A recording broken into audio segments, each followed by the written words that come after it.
Hello. Today I will be doing a video on Moxie. A group of girls start a feminist group at school called Moxie after being sick and tired of the sexist treatment they receive from boys.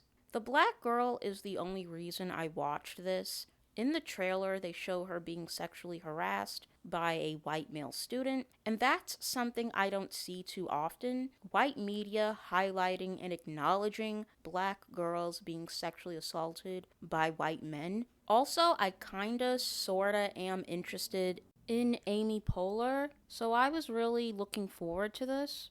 Unfortunately, the black character didn't seem like a person. She seemed more like a Twitter account. The writing is very on the nose whenever she speaks, which makes her unlikable. Her acting isn't all that good either. She walks around being moody, getting ready to tweet with her mouth instead of her phone, and I just think she's poorly written. I hated her right away when she started talking about immigrants, and of course, they did something kooky with her sexuality. Then we focus on the bland white girl who is basically the witness to all of the sexism that's taking place in the school, and she's the one that ends up getting the feminist momentum going. Why is the story centered around the white girl when she doesn't even go through anything? She's a boring lead. The bitch doesn't even go through anything. She has the most first world life ever, but is the most angsty. Why wasn't this centered around the black character, who was actually harassed and dismissed by school officials? The movie is so ironic, complaining about inequality but centering everything around an average white girl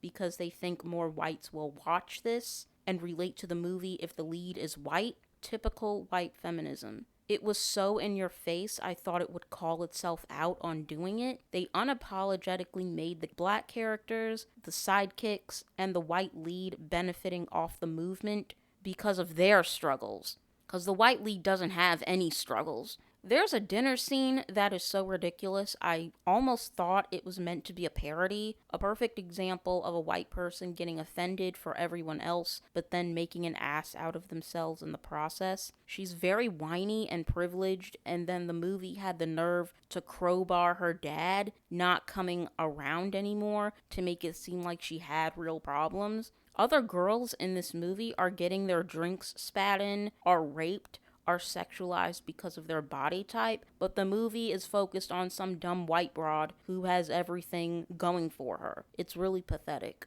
And to top it off, the white principal doesn't let the black girl speak and defend herself against the harassment against the white male student, but automatically believes a white girl was raped by this same student that the black girl complained about. Anyway, I give this a 2 out of 10. Also, Amy Poehler isn't even given anything to do. She's just a mom who pops up once in a while. She doesn't seem like a person either. And going back to the black female character and how she was written, this was clearly written by a white person who has never really socialized with black women. They just go off of what they see on Twitter and wrote a character that was basically a Twitter character. So yeah, this movie was really not good, and it really did not need to be almost 2 hours long. While watching it, I was getting bored, and I was wondering, okay, something really has to happen for this movie to be almost 2 hours, because so far nothing is progressing. It's basically the same thing. It's very repetitive and dragged out. And this easily could have been like an 80-minute movie or a 90-minute movie. But yeah, I don't recommend this. And yeah, 2 out of 10.